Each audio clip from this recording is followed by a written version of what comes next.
Hi, everyone. Welcome to another episode of Omni Athlete. You're here because, like us, you believe that sport is a vehicle for elevating global consciousness. But you know that elevating consciousness through sport only matters if it actually helps you to compete at your highest level. We created this show to empower your performance with the wisdom and techniques of the world's highest achieving mind, body, and spirit competitors. Okay, so today's guest is an internationally recognized physician, entrepreneur, inventor, and author. He's been a pioneer and champion for establishing integrative medicine as a valuable component of modern Western healthcare, including his founding of the world's largest functional medicine clinical reference laboratory, Genova Diagnostics. His best-selling books have shown up on the New York Times and LA Times lists, and the scientific articles he's published have appeared in major medical journals such as The Lancet, Agents and Actions, and Medical Hypothesis. His career has taken him all over the globe, and the impact of his work, patents, research, and spirit have made him an internationally recognized thought leader in the medical community. It's my pleasure to introduce to Omni Athlete, the man who is on a mission to empower as many people as he possibly can to learn how to make better health decisions, Dr. Stephen Barrie. Welcome to the show, Stephen. Thank you. And in terms of competitiveness, I have to say I'm jealous of your microphone and everything else. And I just have these little AirPods in my ears. So I like how you're sounding. I have to get one of those things. Well, thank you. Thank you. Yeah, it's, happy to be here. So the backdrop for our conversation, very much so, is the microbiome and gut health because of the work that you're doing. But looking at maybe a bigger perspective on health, one of the first places that I would love to start is just the connection between what happens in our gut and the emotions that we experience as human beings. Well, if we were having this conversation 10 years ago, it would be a non-starter because we would say, what are you talking about? There's no connection between the microbiome and anything happening outside of our gut. And even though I've been involved in this field for 35 years, the truth is it's just been the past 5 years that the information exploded. And I actually saw an article this morning that said in the past 4 years, 12,000 papers have been published about the microbiome, which is 90% of all the papers published in the last 40 years. Wow. So 90% published just in the past 4 years. And relates to what we're talking about, it turns out there's an incredible connection between what's happening here, our emotions, our intelligence, the development of our central nervous system as a baby. It's all related. So it's a perfect way to connect everything together.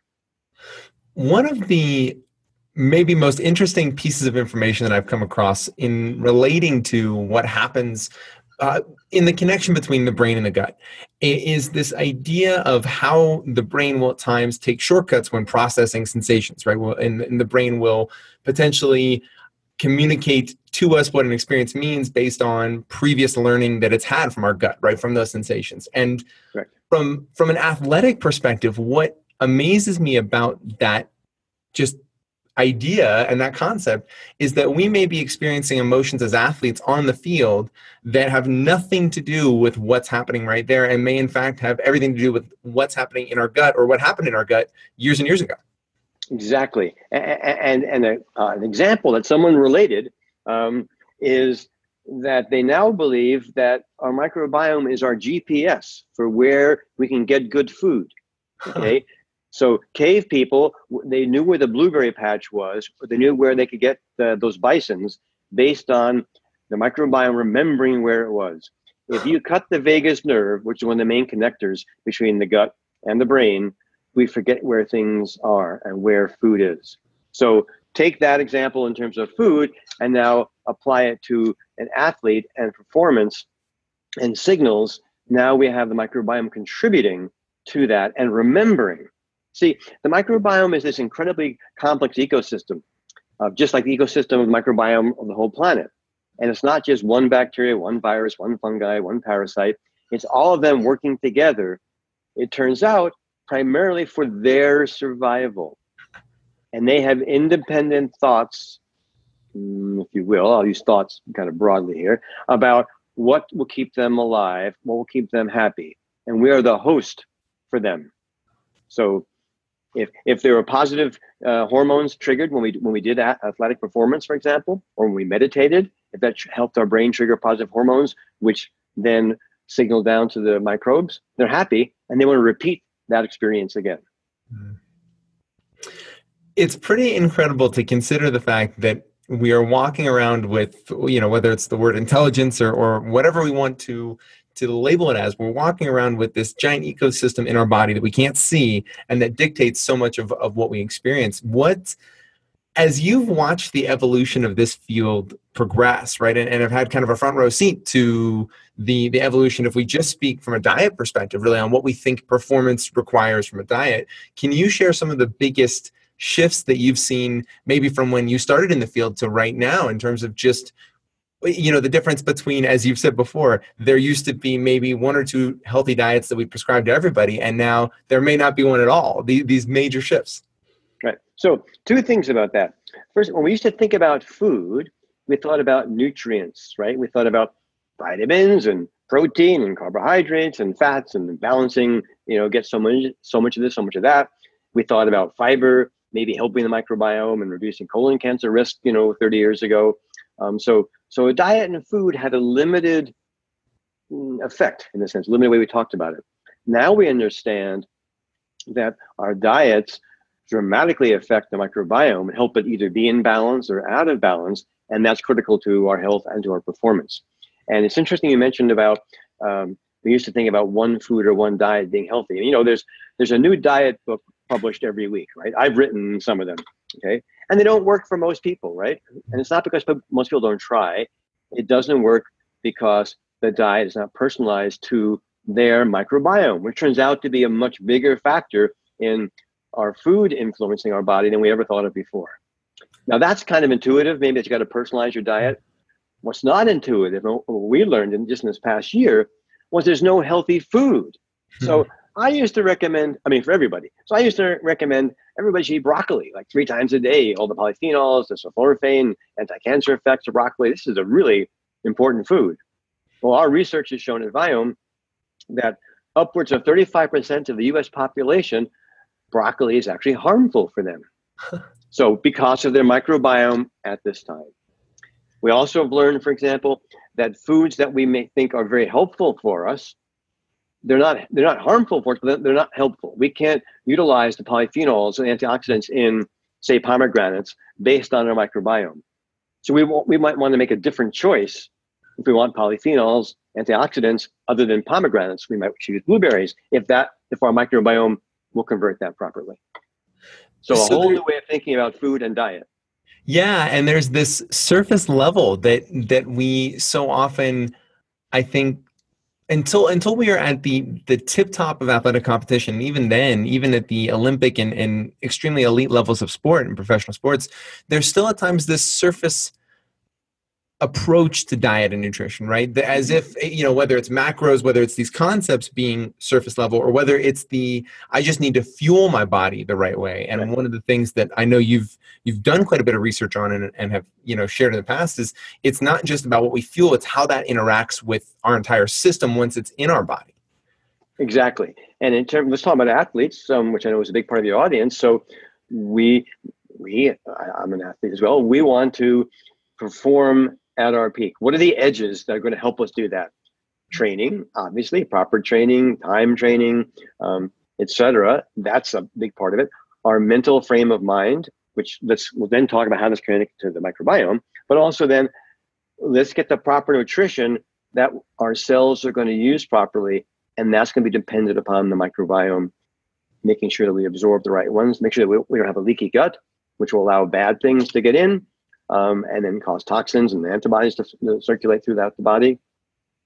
So all this relates back to not just eating for fuel, but specifically what is going to maximize the mental energy and the physical energy of our cells, our mitochondria, and our emotions. And talking about emotions, it turns out the microbiome produces 90% of our serotonin, which is the feel-good hormone. If you don't make enough serotonin, you end up being depressed. It's the major cause of depression, which is the microbiome. So if an athlete who wants to feel better, will want to have their microbiome balanced properly to produce enough serotonin to give that feel goodness to the brain.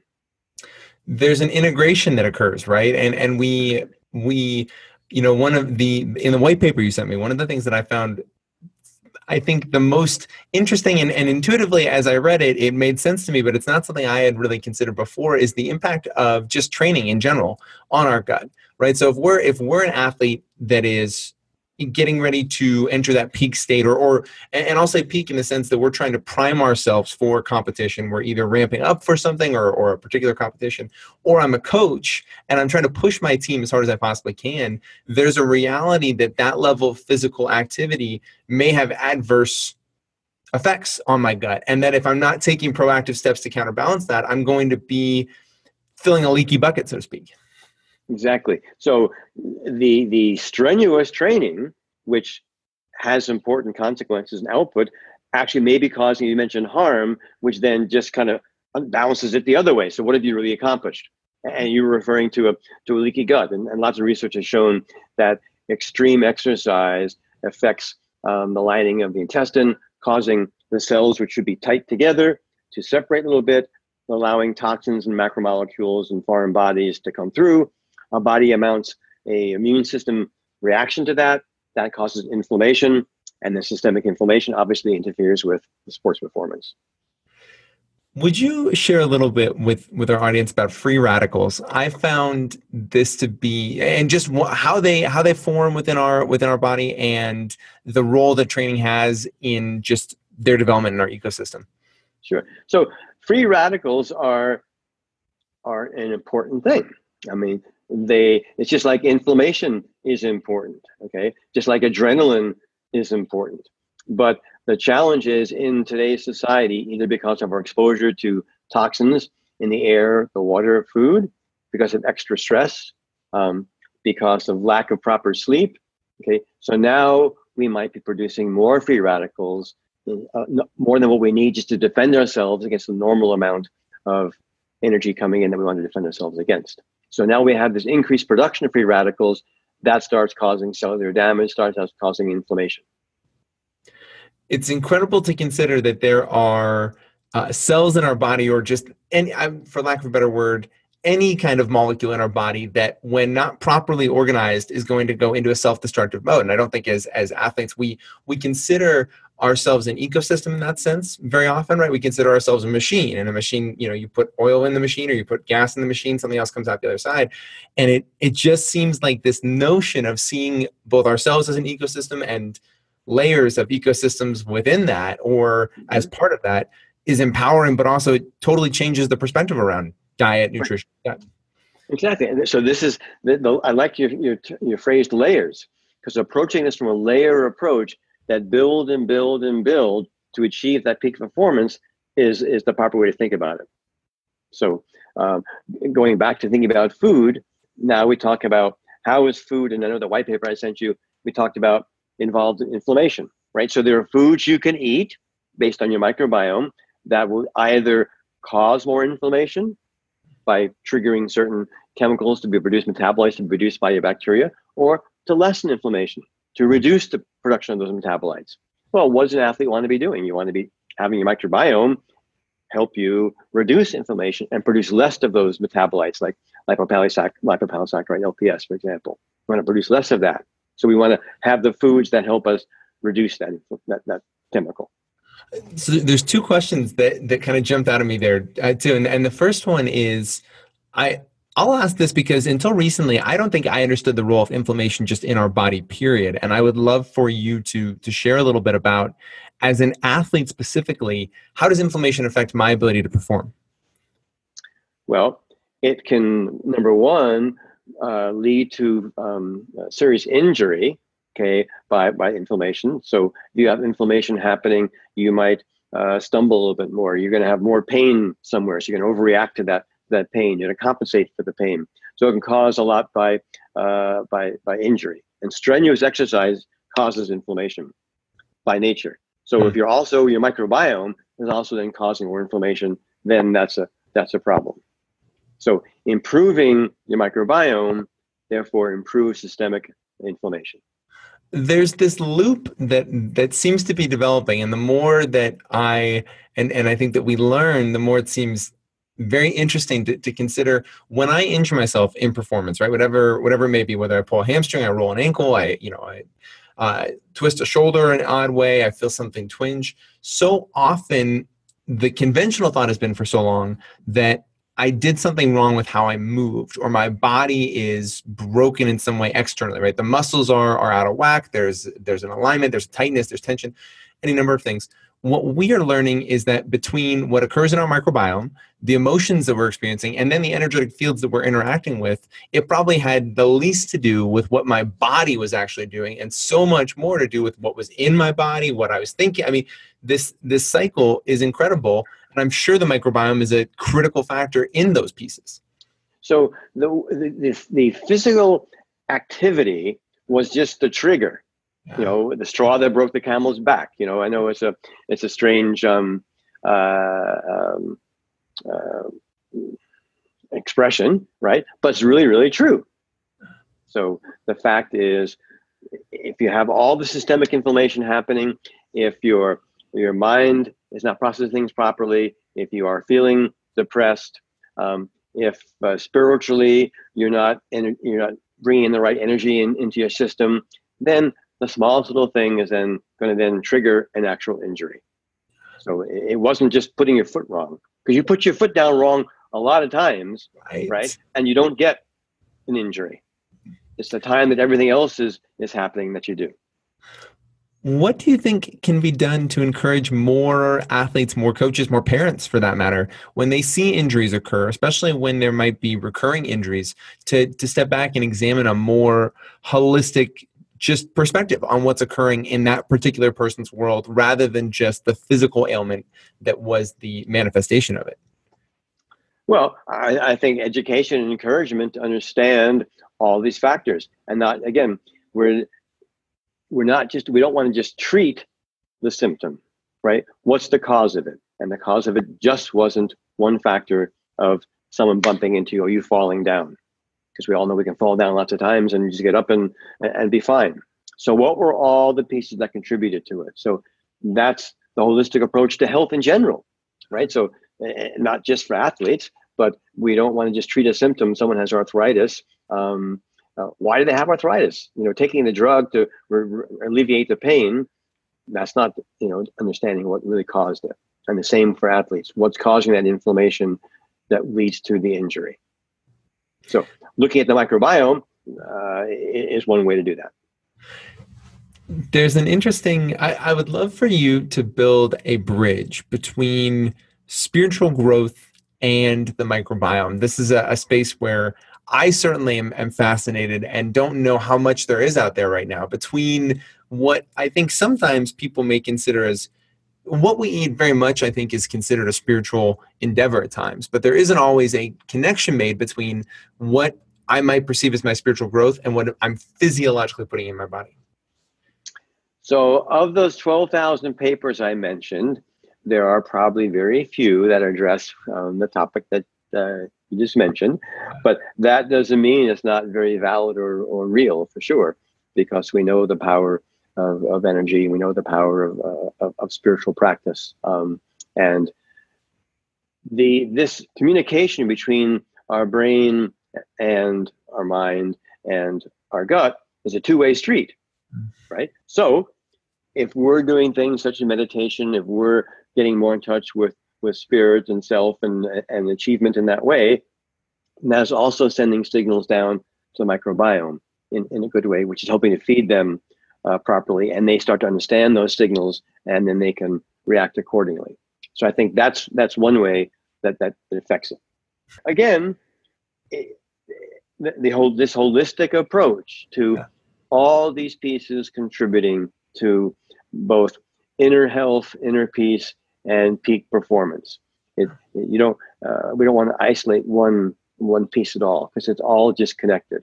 So what's happening on this energetic level, the spiritual level, affects all parts of our system, because it's a system. The whole this new, it's not so new, but the science of systems biology. I mean, maybe it's the past 20 years we're talking about system biology, and that was a new concept. I was like, oh, right. Everything does work together in a system.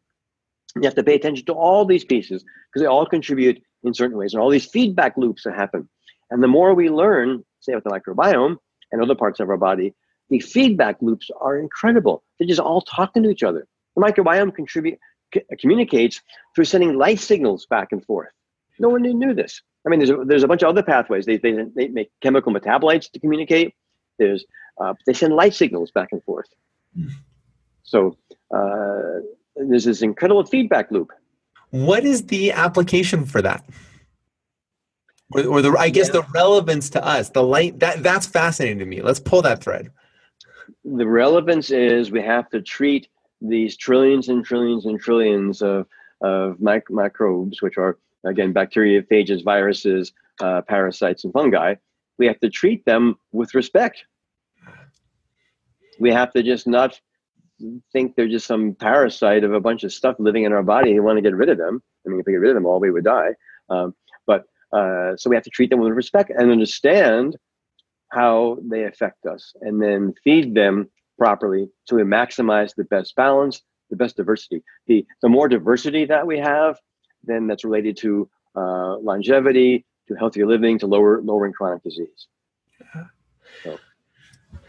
I'll just add one, and this is related in terms of chronic disease. So what starts to interfere with an athlete's performance, especially as they age, right? It's going to be the onset, the beginning pieces of various chronic diseases, right? So it turns out, we're now learning, one of the best ways to reduce your risk of chronic disease in the future is by a healthy microbiome. So what is so fascinating to me, among many things, is this notion of fractals, right? And the microbiome representing at times a fractal of what our experience as human beings is at times. And I, in a book I was reading recently, there was a reference made to how food is digested. The system that we use kind of at a macro level to digest food in that process has not changed dramatically, I guess, from the level of, or what was done with microorganisms that are now in our microbiome millions and millions and millions and millions of years ago. And that was fascinating to me, that in that time frame, what we're actually physiologically experiencing has not changed that much. I mean, it's certainly, we're not a tiny microscopic organism, but the principle of it's just elevated its maybe size, but not changed its process is fascinating to me. Mm-hmm. So what were you thinking about in terms of fractals? I'm curious about that. Well, in this notion that what we experience as human beings at the top level, right, our personal kind of first person experience being at times, it can feel so isolating and feel so limited in the scope that we see it as, especially as athletes. Whereas it is energizing to me and I hope empowering to just anyone in the athletic community to think what I'm experiencing at this level is also occurring at levels beneath the surface that I am maybe either consciously aware of or physically can see. Mm-hmm. So right, and so how does an athlete marshal that? I mean, how does an athlete utilize that?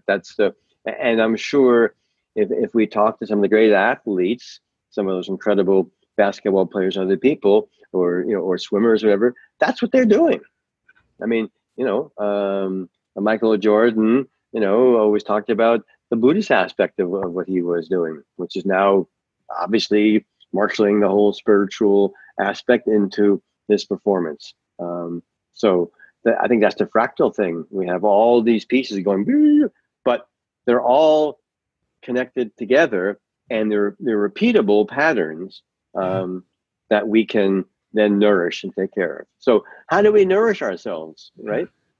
I think, and we practice, right? We work out, we take care of our stretching and our muscles and our endurance and our heart and our lungs and all that.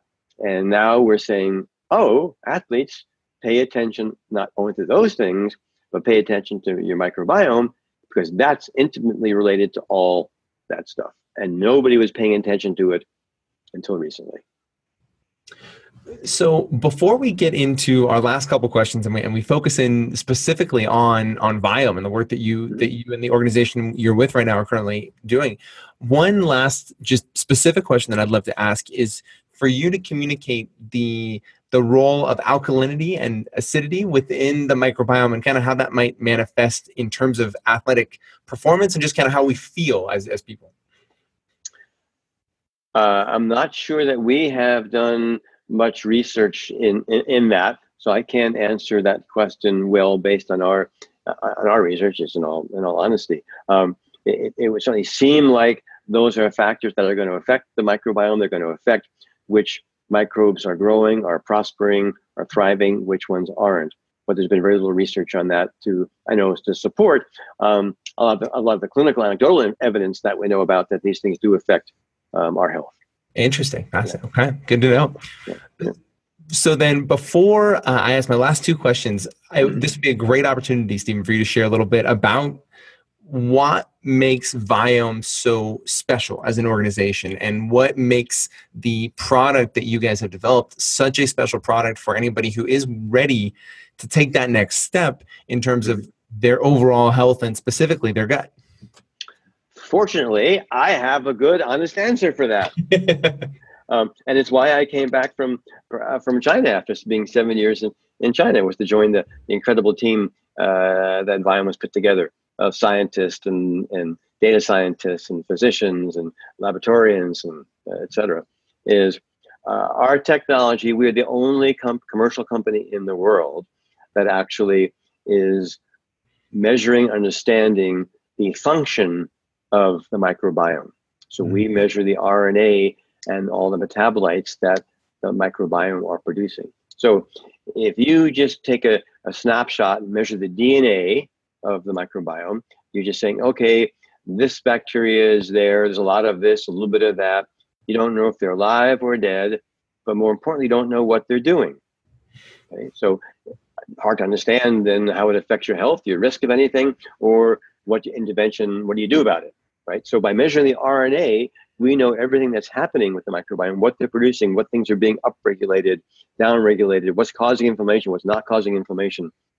And then we can come up with, through artificial intelligence, what you do about it through dietary recommendations that are specifically for each person based on the microbiome at this point in time.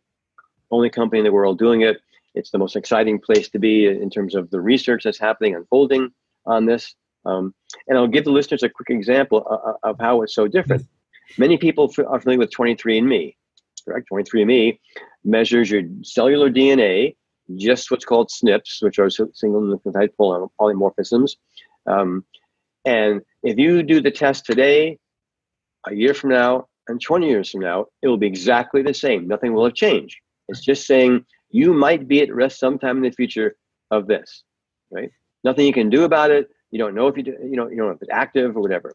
If you measured the RNA of those cells, like we're doing with the microbiome, then you can say, oh, this person has an increased risk of Alzheimer's in the future, and they're expressing the chemical signals which are increasing the risk today. And then you can do an intervention, lifestyle, diet, drug, and in 6 months from now, you can measure, we have changed that progression. Those chemicals are not being produced in the same quantity or not. So that's what we're doing in the microbiome. We can actually say what's happening, and then we can measure the change and the diet being successful in reducing the risks, changing the balance, increasing the diversity. So it's just groundbreaking and pioneering, and it's what medicine will be practicing commonplace in 5 or 6 years. It truly is incredible to consider, one, where the field has come over the last 10 to 15 years, number one, and then number two, to consider the impact that has on just performance, right? On understanding if we are truly committed to looking at sport through the lens of mind, body, and spirit, it would be cutting off a part of ourselves to not consider what's happening inside our bodies, right? Not just on the physical training level, but to truly understand how the emotions we experience, how the digestion that we have, how the microbiome affects everything that goes into that integration. Stephen, this has been... Well, and 1 second. So we talk about energy needed for high performance. Energy is coming from the mitochondria and the cells. We now know that one of the biggest factors is the microbiome and how it affects the energy production of the mitochondria of our cells. So if you've got the right balanced microbiome, you're going to be able to maximize energy of the mitochondria, which is where our basic fuel source comes from for everything else. It's just these foundational principles, right, that we now have access to in real time and understanding what's happening in our body in a way that we never have before. It's it's energizing. Wow. And then see how we've changed it, and then to make sure whatever you've done is now accomplishing what you wanted to accomplish. Measuring it, right, and being able to track it. Yeah. Wow. Correct. So before I ask my final question, Stephen, where can these guys go to connect with you or to find out more about Viome? Well, Viome.com, very simple, Viome.com. There's an ebook on there you can download that really gives people 40 pages about the foundation of the microbiome and our technology. So that's a great place to start. And you can learn about what we do, how we do it, who's on the team, order a kit there, etc. So Awesome. Viome.com. Awesome. And then I don't know, my Twitter and my Instagram handles are, I just post. But Dr. Stephen Barrie would be Instagram. And I get the same for Twitter. So. Awesome. Great. Good. So our final question is, this show is called Omni Athlete because we want to understand what it takes to be a true mind, body, and spirit competitor. So the final question to you, Stephen, is what does it mean to you to be an Omni Athlete? It means paying attention to how I perform at the best that I can do, whether it's an athlete in terms of mental ability, accomplish in terms of creativity, or in terms of a sport. So when I think of athlete, actually my definition of an athlete is broad. It's not just someone running down a field or using a pole to jump over a thing. I think everything I do, I think of in terms of an athlete because I want to accomplish and be my best and help people in the best way I can. And that's by being a good performing athlete. Wow. There is so much more to athletic pursuit, athlete, right, than just the idea of team sports per se or just individual sports. Wow. Dr. Barrie, this has been absolutely incredible. Thank you for joining us. Thank you Thank you for the opportunity. I love to do this, and it's fun to share this with your listeners. Yeah. Guys, go check out Viome. I can't speak highly enough. This interview, I reached out to Viome specifically because I am so energized personally about their product, their company, and the mission behind what they're doing. And as you've heard in this interview, like there is just a wealth of knowledge and information available to us as athletes, movement practitioners, whatever you want to call yourself. You're an Omni Athlete, and you can't pursue higher levels of performance mentally, spiritually, physically, emotionally if you don't know what's happening in your own body. And now we can. And this you're just limiting yourself. You're just cutting out 10% of where you could go. It's absolutely exactly. There's a new level you can go to, and so I cannot emphasize enough, guys. Go check out Viome, dive deep into their world. Get a kit. We get no commissions off this interview. This is just because what they are doing is incredible, and it may end up changing your life and taking your performance to the level that you've wanted it to for so long. So please go check. I should mention there are professional athletes in golf, in football, in basketball who have done Viome, who are following the recommendations, and their performance, their level of achievement has just skyrocketed. So it's actually being used in the sports world by elite athletes currently. It's amazing results. It's incredible, guys. Go check it out. And by all means, just take a strong understanding that what happens in your gut affects every single cell of your body and every single experience that you have. So take it seriously and invest time in a spot where a lot of us don't typically focus on with our training. And until next time, thank you guys for watching this episode of Omni Athlete. Hey, what is up, guys? Thank you for watching another episode of Omni Athlete. Please go like and subscribe to our podcast. That is our goal right now, is just to build this community as big as we possibly can, and we need your help to do it. So like and subscribe, share our content, guys. If this content adds any value to your world that helps you perform, connect, go deeper, go wider, whatever it is that it does for you, if it provides value, all we ask is that you share our content and help grow this community. We can't accomplish our goal of elevating global consciousness through sport without you. You are an integral part of this mission and this purpose, and we need your help. So please go like, subscribe, and share our content. and continue to help us build and grow this community that is truly motivated to not just elevate consciousness, but elevate and shift the very culture of sport so that we can truly experience the athletic experience in a brand new and energizing way for so many people, guys. So thank you, and please like and subscribe. Until next time.